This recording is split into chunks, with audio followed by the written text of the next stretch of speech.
The time is just gone 9:39 as we continue with this morning's edition of News and Views. And we know while the entire focus of the world has been on Palestine, let us not lose sight of Kashmir and solidarity with Kashmir. And Kashmir, we know we've heard a lot about 1948 as far as Palestine is concerned, but we go back in 1947. Kashmir, even an older occupation than Palestine. And this is what we are going to be talking about. We're talking about a global call for justice, for freedom, and the right to self determination for the people of Kashmir. And we joined this morning out of Pakistan by Sadia Basharat, senior research analyst at Rupa Media, license holder of RT News in Pakistan, and doing a master's in philosophy in strategic studies from the National Defense University in Islamabad. Sister Sadia, Assalamu alaikum wa rahmatullahi wa barakatuh, and welcome. Walaikum assalam. Thank you so much for the invite. Yes, we are talking about Kashmir solidarity, and the point I had made is it is even an older occupation than Palestine. And let's just remind ourselves, and we need to do that from time to time to understand the historical context of the Kashmiri issue and just looking at the historical background of the conflict that is taking place, the partition of India in 1947, and also. Why some of these disputes or the subsequent disputes that are taking place in the region or over the region between India, Pakistan, and China. The Kashmir issue is basically rooted in the partition of British India in 1947, as you said, and which led to the creation of Pakistan and India. At the time, princely states were given the choice to join either country to remain independent. Jammu and Kashmir, a Muslim majority state ruled by a Hindu Maharaja, and it was expected to accede to Pakistan due to its demographic and geographical alignment. However, Maharaja initially delayed his decision. When tribal forces from Pakistan entered Kashmir in October 1947 to support the aspiration of the Kashmiri people, the Maharaja sought military assistance from India, and in return, he signed a controversial instrument of accession allowing India to deploy its forces in Kashmir, which led to the First Indo-Pakistani War in 1947 to 48, after which the United Nations brokered a ceasefire, establishing the line of control and leaving Kashmir divided. So Pakistan has consistently advocated for the Kashmiri people's right to self-determination as promised in the United Nations resolutions, calling for a plebiscite to determine the region's future. However, India has refused to, implement these resolutions and maintaining its control over the occupied territory. The dispute led to further wars in 1965 and 71, while China also, on the other hand, became a party to the conflict in 1962, gaining control of Chen after a war with India. Over the decades, Kashmir has remained a flashpoint in South Asia with Indian military actions and human rights violation worsening the crisis. The unilateral revocation of Article 370 in 2019 by the Indian government stripped Jammu and Kashmir of its special status, further escalating tensions and sparking international condemnation. So, for Pakistan, Kashmir is an unfinished agenda of partition and a core issue of regional stability. And the people of Kashmir continue their struggle for a self-determination, and Pakistan remains committed to supporting their just cause through diplomatic, political, and moral means. So, the resolution of the Kashmir conflict is in accordance with the United Nations resolution, and the will of the Kashmiri people is very important for lasting peace in South Asia region. Yes. Now, also, Sadia, what is important to understand is the human rights issues and the human rights Mhm, humanitarian concerns in Kashmir. mhm, And let's just spend a few minutes talking about these human rights issues that are faced by the people of Kashmir. And again, I like to compare this to what is taking place in Palestine because, to a large extent, what we see in Palestine, we see it being mirrored in Kashmir. We see the use of force, we see curfews, we see restrictions of movement, we see blackouts as far as communication, and just how, on a daily basis, people's lives have been impacted by this occupation. So the people of Kashmir have long faced severe human rights violation due to the ongoing conflict. Excessive use of force by Indian security forces, including, extrajudicial killings, enforced disappearances, and torture, has created a climate of, fear and repression. Curfews and restrictions on movements are frequently imposed, limiting access to education, healthcare, and other, essential services. Arbitrary detention under laws like the Public Safety Act (PSA) have led to the imprisonment of thousands, including minors without fair trial. So communication blackouts, particularly after the revocation of Article 370 in 2019, have further isolated the region, disrupting businesses, education, and medical services. The prolonged internet shutdowns have severely impacted the local economy and denied people access to vital information. Daily life in Kashmir remains marked by uncertainty and hardship, with civilian bearing the brunt of the conflict. The international community has repeatedly raised concerns of these human rights violations, but meaningful action remains, limited. Pakistan continues to call for an end to these abuses and advocates for the Kashmiri people's right to self-determination in line with the United Nations resolution. Yes, and also we've just now today being the 7th of February, so 2 days ago, annually Kashmir Solidarity Day is observed, and once again to highlight the plight of the people of Kashmir, but more importantly to show international support for the Kashmiri struggle for their self determination. How do you see the significance of this day, and is it making an impact? Mhm. Well, Kashmir Solidarity Day is a significant occasion to express, support for the Kashmiri people's struggle for self-determination, and it highlights the ongoing human rights violation in Indian occupied Kashmir and reaffirm Pakistan's commitment to their cause. So the day is marked by rallies, seminars, and human chains to raise global awareness and urge the international community to recognize the Kashmiri plight.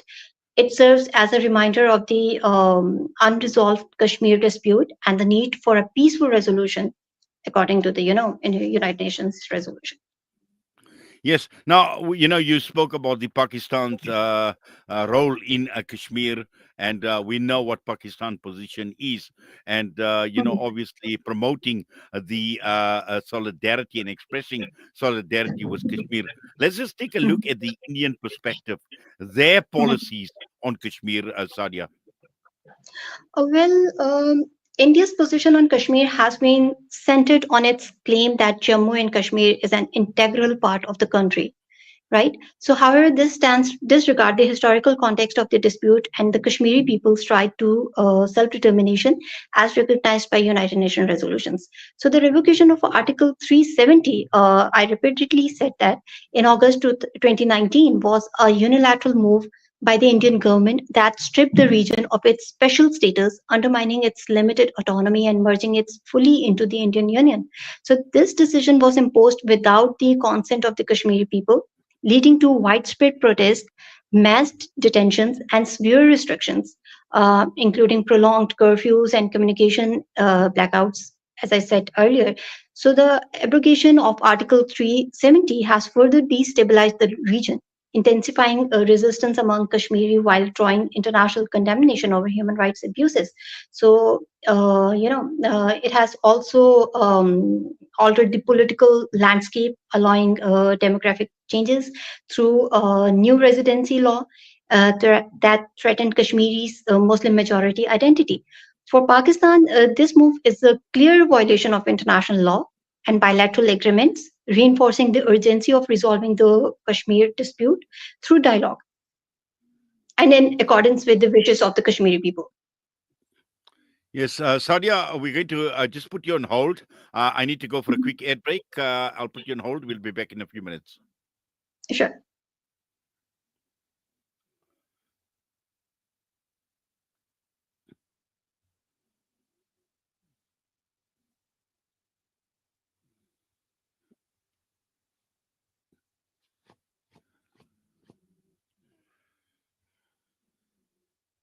There is a healing for every disease except death. This Ramadan, experience the health benefits of this ancient blessed seed by using the Tib Black Seed range. Black seed assists the body to boost immunity, regulate blood sugar levels, reduce inflammation, and act as a potent antioxidant. Experience a holistic approach to health by introducing the Tib Black Seed range into your Ramadan routine. Available in capsules, pure cold-pressed oil, and a vapor rub. Trust Tib Health Sciences for quality black seed products. For more information, visit blackseed.co.za. Available at leading pharmacies. When the perfect blend of stylish decor, exquisite halal cuisine, and warm hospitality come together, it could only mean Al Bayt Lodge, your true home away from home. Al Bayt is the ideal heaven for families, business people, and tourists with its 4-star family rooms and other luxurious facilities, conveniently situated close to Port Elizabeth Airport, the beach, and other amenities. Your stay will be truly unforgettable, as you'll be taking home lasting memories of the warm hospitality, the serenity and tranquility that Al Bayt has to offer. For reservations, call 041 583 6415 or visit www.albaytlodge.co.za. Shimmer, sparkle, captivate. Nothing less than a masterpiece. Droplets of gold inspires precious design. Platinum bursts with intricate freshness, and every pure diamond becomes more than just a girl's best friend. Voda Gold Gem Jewelers, where timeless dreams become a reality. Come to us. We tailor-make designer gold, platinum, and diamond jewelry. Trade in or remodel your old gold. Clad yourself with classy name-branded watches. We offer insurance valuation and free zakat calculation. Visit us at 534 Ridge Road, Overport, or call 031 208 9142. Voda Gold Gem Jewelers, manufacturers of fine gold and diamond jewelry. Breaking stereotypes, moving boundaries, joining hands. Salam Media.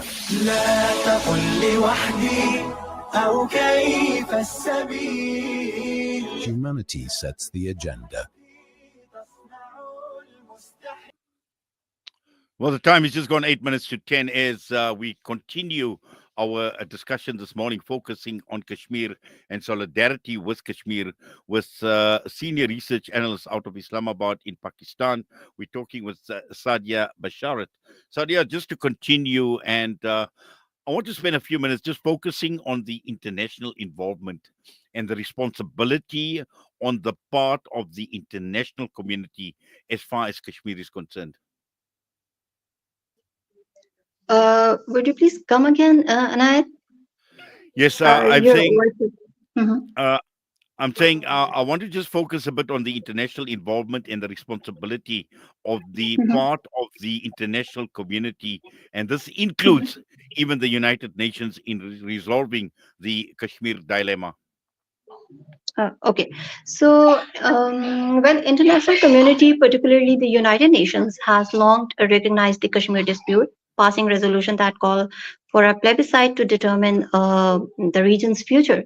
However, despite these commitments, global efforts have largely been limited to statements of concern rather than, concrete action.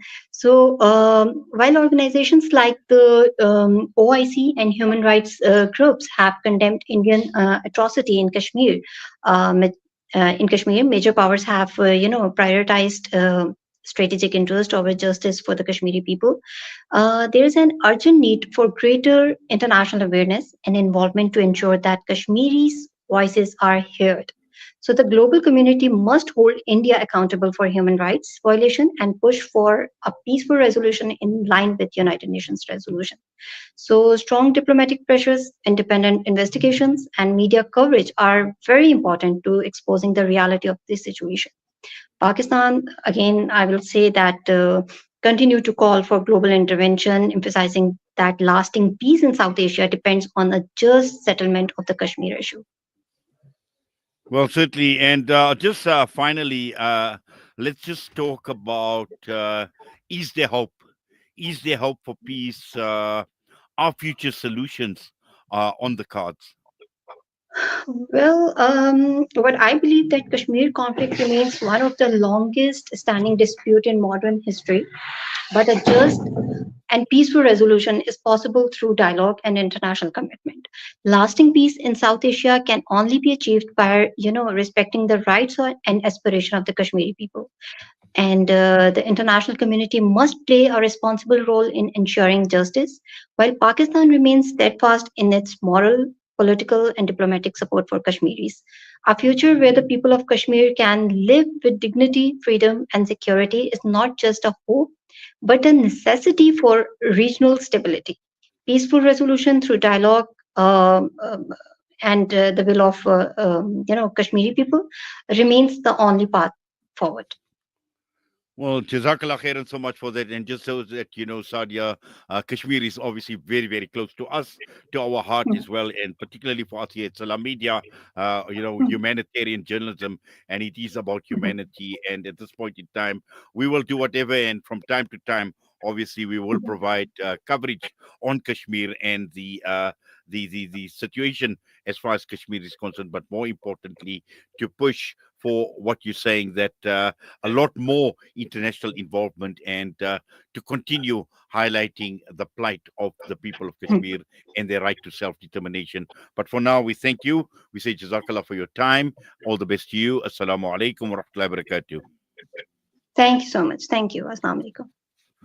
Sadia Basharat, senior research analyst, joining us out of Islamabad in Pakistan this morning. And as we head towards the end of this morning's broadcast, this morning's edition of News and Views, I must say it's been an absolute pleasure being in your company, but also to highlight to you the exciting initiative, another campaign in the company of Salam Media, and this with Masiha Saluji, South African educator and humanitarian living in Syria.